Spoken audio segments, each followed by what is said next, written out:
Hello, welcome to AQS Inmate Call. I'm your host, Joel Wilborn. On the line, we have Gerald Lott, and he has a story that a lot of you guys can relate to. And it's the chance of being in the wrong place at the wrong time, meeting the wrong people, having the wrong goals and obligations, and society just kind of turning the other cheek. So he was able to make a difference in a life. And for those of you who think that people can never change, we have the perfect example right here. So hello, Gerald. How you doing today? I'm well. Thanks for having me, Joel. Oh, my pleasure. Could you tell us a little bit of your backstory? Sure. I am a person in long-term recovery. For me, that means I haven't had illicit drugs or alcohol in 18 years. And I am now 60 years old. I've been fighting my addiction since I was in my early 20s. I actually got kicked out of high school for selling drugs, and then did the usual uh, progression towards addiction. I did go to college down in New Orleans, and when I came back, I just had a significant cocaine problem, and I could not get a handle on it. It cost me jobs, it cost me family, it cost me friends, and eventually it cost me my freedom. I ended up spending 4 or 5 months in Cook County Jail in Chicago.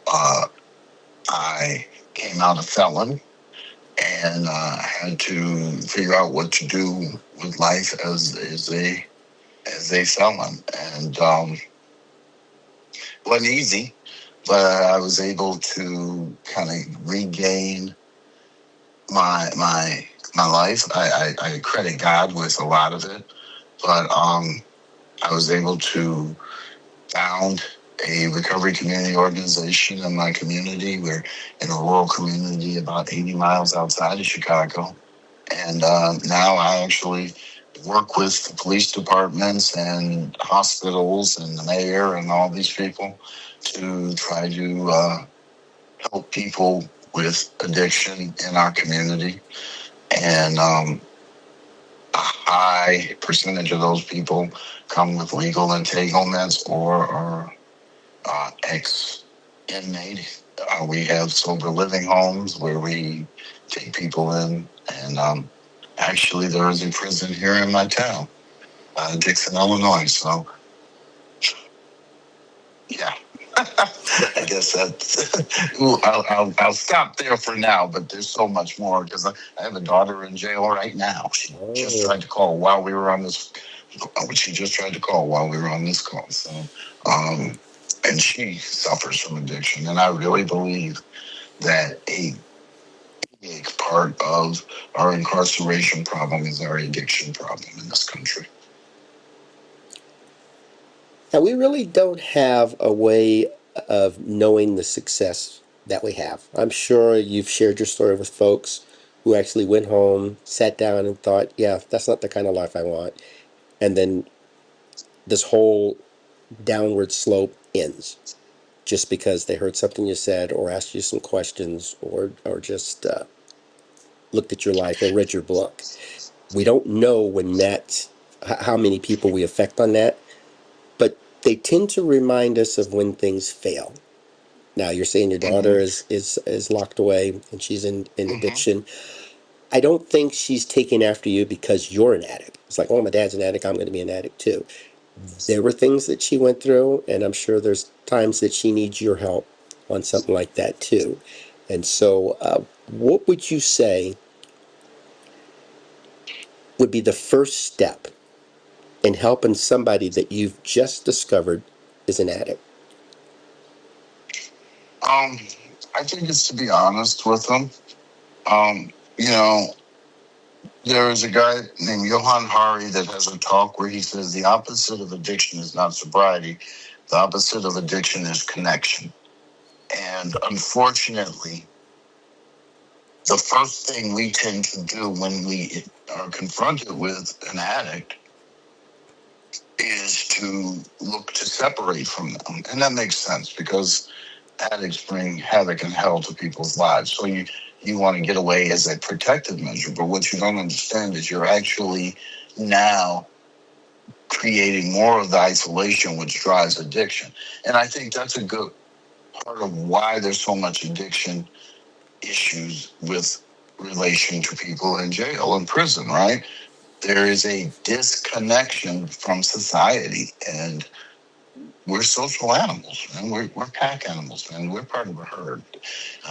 You know, the cruelest thing you can do is put somebody in a room by themselves for an extended period of time. They'll lose their mind, you know, and the prisons know it and they do it. And, you know, we need to be around other people. We need to be in positive relationships. So, to answer your question, what to do for an addict, I think if you really want to try to help them, the first thing you do is you tell them you love them. And you tell them it gets better, and you're not going to give up on them. That does not mean that you're going to be a victim. That does not mean that you're going to sit there while they abuse you or whatever. You know, you can love somebody from afar. You know, but I think the first thing to do is say that, you know, we love you and we want you to be a part of what we're doing, of life. We want you to be a part of our family. We want you to be a part of our business. We want you to be a part of our community.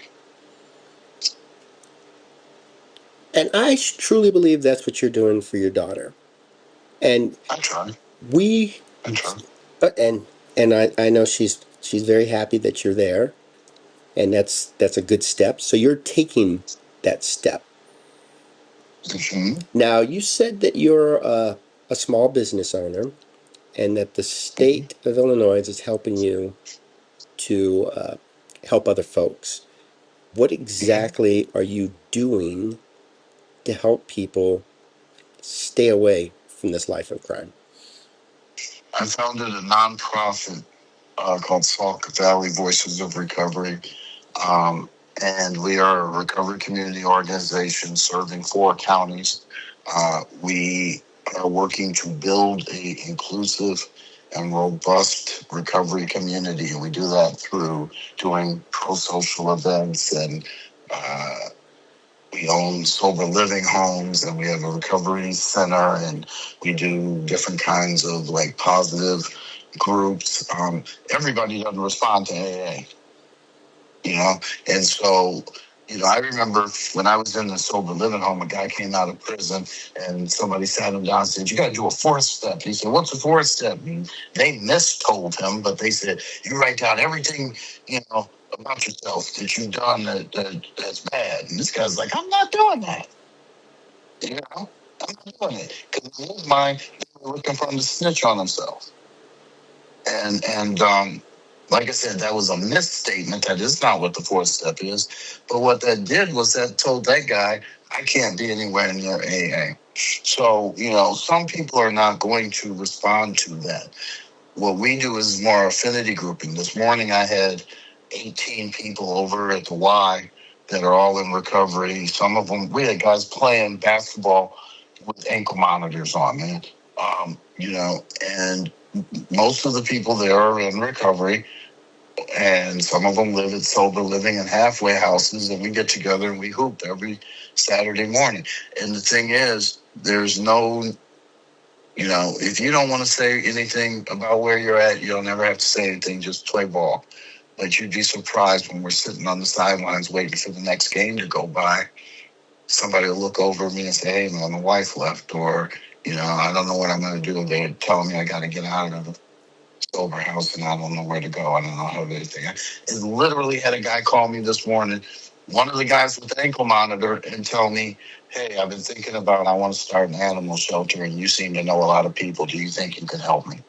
And so Monday, he and I are going to get together and start trying to figure out what we can do to build an animal shelter. And he's a guy with a prison history, you know? So now he's got an ally in the community. And, you know, like I said, I work with the state, I work with the mayor, I work with the different, you know, chambers of commerce, and hopefully I can run interference for them and help him to put something together. And if maybe he can get that going, maybe he won't be a threat to be returning to prison because, he finds purpose.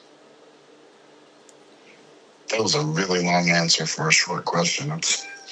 No, that was the right answer. That's exactly what we're looking for. Okay, Yeah. now we have the correctional centers out there, and Mm-hmm. then we have people that have mental illnesses, and Mm-hmm. they'll either threaten to commit a crime or they'll actually commit a crime, and then people kind of chalk it off as a mental illness. Addiction is a form of a mental illness. These people believe that this is going to save their life and help them, and they just in this delusion. I don't know that you can make that blanket statement. I think addiction is very closely tied to mental illness, but I don't think that it is always mental illness. Some people just really like to get high. Some people Mm-hmm. just really like to get drunk. Um, and I was telling you before we started recording, the common uh, excuse or the common uh, attachment that you will find is somebody's like got all this like really bad childhood trauma. I was one of the, 74 children my mother had, and she didn't have enough money, so she fed us mice, and you know these just horrid stories. I'm not that. I was born to a good family. My dad was a judge. Mom worked for the school board. They sent me to a great private school. I was the only child, lived in a good neighborhood. I just like getting into bullshit. Excuse my French, I did not feel like I really fit in. Maybe that's my trauma. But I also kind of like fast money, fast women, fast cars. And, so I went out and I was attracted to the guys that could fight. And, those were my guys, let's go hang out at the basketball court. And if a fight gets started, that's even better. That's something to talk about tomorrow. Um, and eventually, somebody said, hey, let's smoke this or let's drink that. And that was fun. And that made people hang out with you, and um, next thing I know, I'm selling drugs and getting kicked out of high school. And, the problem is, I think when I got kicked out of high school, I took on the outlaw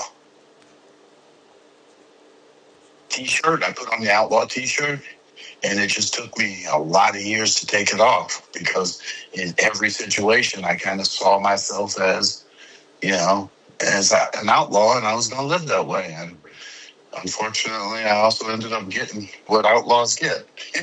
Mm-hmm. Right? I got a set of bracelets. So Now I don't know, that's what we're looking for, because there is no blanket coverage over all of this. What we have is individual, and Mhm. when people go to prison, you can't just say, "Oh, you're an addict. You've got mental illness. You had a bad childhood. You're going to be a threat to society." They have to talk to that individual because you have a different background from the next person who has a different Exactly. background from the two of you. And we have to look at this from an individual. So that's you definitely confirmed that. The blanket coverage, this umbrella, isn't the way to fix these. No. So No. let's say we'll put this scenario out here that a person is was a is an addict and was Mm-hmm. convicted to go to prison and Mm-hmm. calls you up and says, Gerald, man, I really messed up. I'm going to prison next week.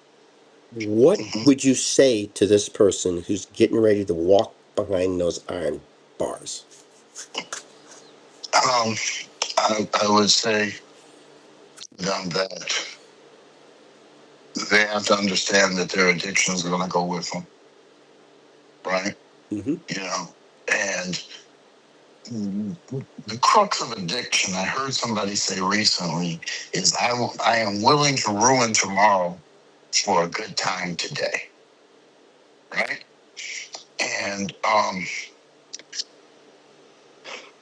really don't know what it's like in prison other than secondhand. But what I hear from people that we work with is that drugs are available in there, but that the price can be extremely high. And it can, when I say the price is high, I don't mean what sells for $10 out here sells for $12 in there. I mean, you may have to associate with the wrong people. You may have to do things that you're not willing to do. And the thing is, your addiction doesn't care. If you're truly addicted, your addiction doesn't say, oh, wow, I don't know if I want to compromise my morals for that. So I would say, get in there. Most prisons have some kind of recovery programming, whether that be meetings that are brought in to actual therapists and counseling, but whatever's in there, take advantage of it. Also understand that whatever's happening out there, in there, is prepping you for when you get out.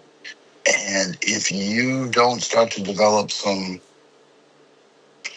addiction fighting skills in there, when you get out, it's going to be a problem, because suddenly you're standing in the gas station and the bottle of liquor is right in front of you, and nobody's going to tell you no. And if you don't have it in you, if you have not built a recovery inside yourself, you're gonna pick that up, and a lot of times that's the quick bus right back to prison. Now, I had a person that I was interviewing. He was in prison, and he told me that people go in bad and they come out badder. Mm-hmm. That can happen. Would you say that we need to do an overhaul on the prison, or would you say that these people, they're in a bad situation and they know they put themselves there, that they're just going to have to fend for themselves? No, I don't believe in the fend for yourself. In fact, I believe just the opposite. I don't really believe that there are very many quote unquote bad people, right? I think most people are committing crime in response to things that they are lacking in their life, whether that be love, resources, connection, etc. And we lock people up in prison. That would be the perfect time to just inundate them with support services, right? I mean, you've got a guy who's going nowhere for the next 24 hours. You should be able to put him in a situation where he's being educated, where he's being counseled, where he's being taught new skills, where he's being given the opportunity to explore his own talents, so that when he comes out, maybe he's got hope. Maybe he's got a feeling that there's a new way to do things. Instead, what I see often is that we warehouse people, don't give them any real attention or services, and then we're surprised when they come out and they do the exact damn thing.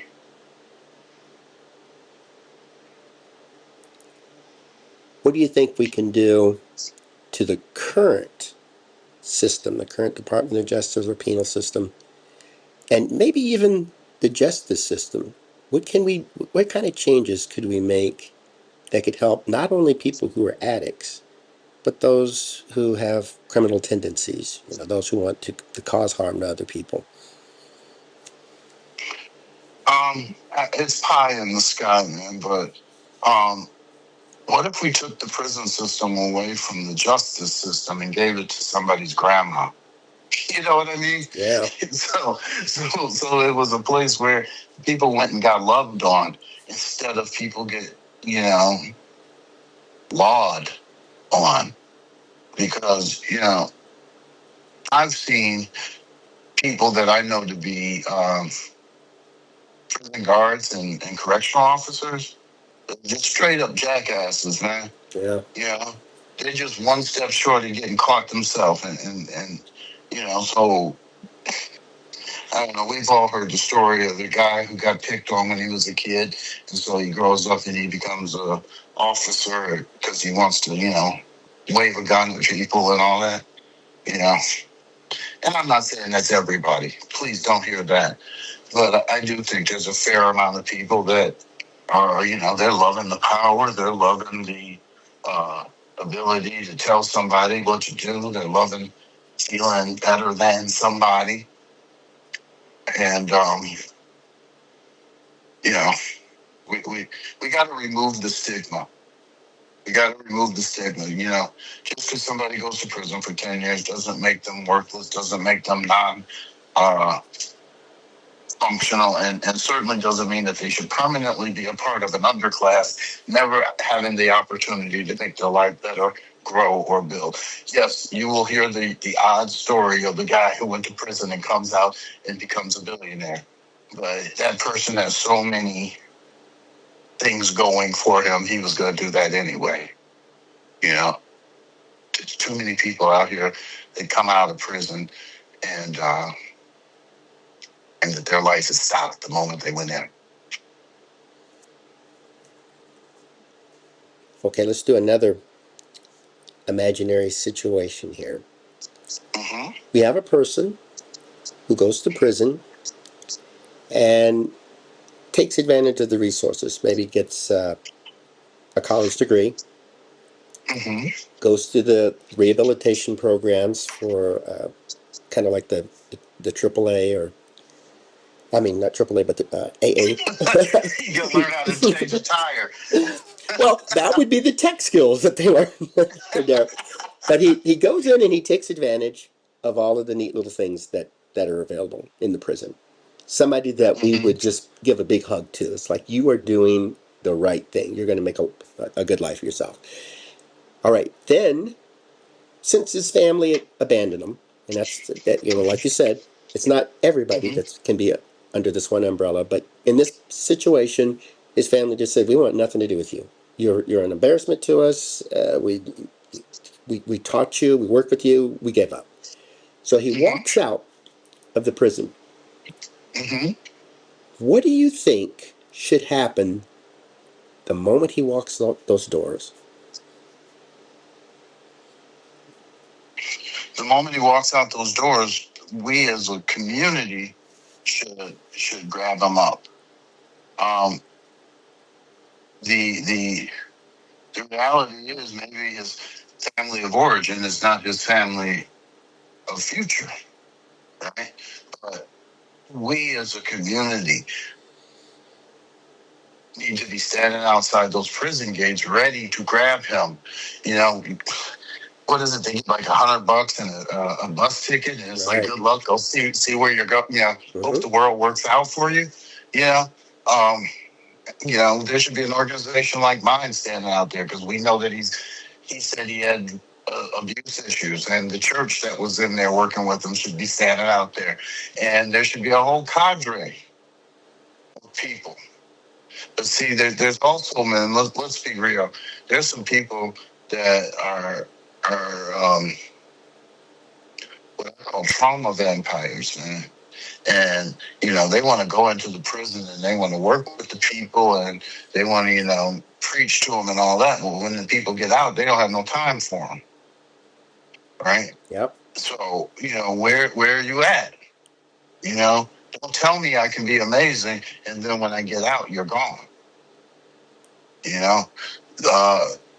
Because like you said, maybe that family isn't there. Maybe that family was never there, right? And so this guy gets out, and I don't know if you ever remember the movie Trading Places with Eddie Murphy, when he came down the courthouse steps and he started to go right and he started to go left, and he realized, he can't really go either way. It doesn't matter. It's horrible each direction.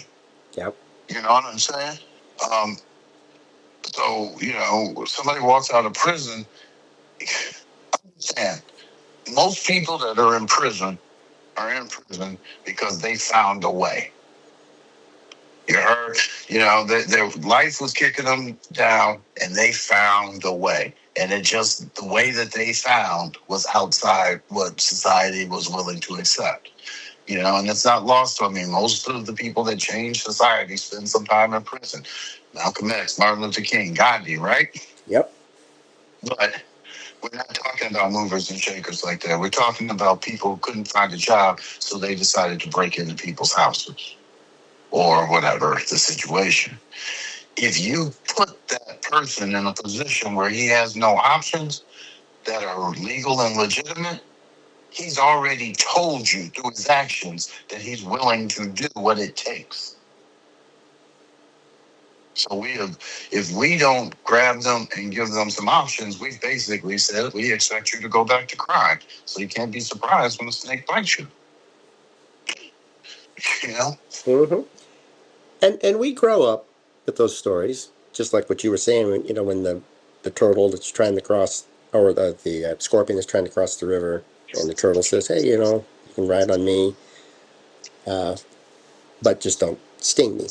But you got the you got the nature of the beast out there, and we as a society, we know we can't fix people. One of the things addicts say, or that we say to addicts, is that you got to want to get off these drugs. You got to want to get your life back in order. And if that's not there, nothing we do or say is going to make a difference. They're just going to do that. Yeah. But it. I don't. I'm sorry. I didn't mean to interrupt you, No, but you hit on something beautiful right there. I don't really expect to walk out to the parking lot of this office building I'm in right now and jump on a dragon and fly away. Yeah. And the reason is because I've never seen that. I've never seen somebody do that. So how could I even imagine myself doing it if I've never seen it? Right? Mm-hmm. We have to let people in prison know what is possible. We have to show them. We need to introduce them to people who have been there and made a success of themselves and let them ask that person, how did you do it? Right? Yeah. Because the more times that they see that it is possible, the more likely they are to start to dream. Versus the only person I've ever seen that had a Cadillac got it because he had a gun in his hand. The only person I ever seen had a big house got it because he sold a whole lot of drugs. I'm gonna do what he's doing. Yeah. Mm-hmm. Fantastic. I like that. Now, before we go, you did write a book. Would you like to tell the audience about that book? The book is called Tribe Finding. The second part of the title is Building Relationships as a Path to Recovery. And it really is about how to go about finding your positive social connections in recovery, maybe without AA or NA or any of that. A lot of people balk at those fellowships because they don't understand it, or it feels like they're asking me to show my bad side, or I hear people say, I don't want to go to those meetings because all it is people moaning and complaining. And so I believe that there's a way for us to connect, which is really what I think is missing. And when I'm addicted, is a good human social connection. I think there's a way for us to connect without it demanding vulnerability first. And I was mentioning earlier, this morning, me and about 18 other people in recovery played basketball. We do it every Saturday morning. And our support meeting is just basketball. And obviously, if somebody were to walk in and say, hey, I'm having a tough time, or, I need to talk, then other people in recovery are more than willing to do that. But if there's no problem today, we don't need to manufacture trauma. We can just play ball and enjoy each other's company and learn to connect on something I love in my life and I'm growing in my life, versus connecting with people across a 12-step table only at the place of my yuck.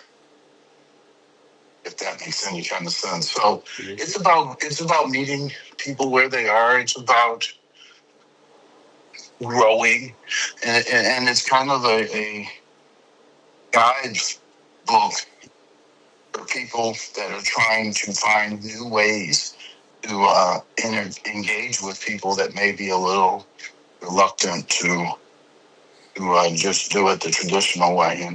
And then interwoven in there is a little bit of my story. So. And where can you find this book? It's on Amazon. It's Barnes and Nobles. You can go to our website, svvor.org. It's easily available.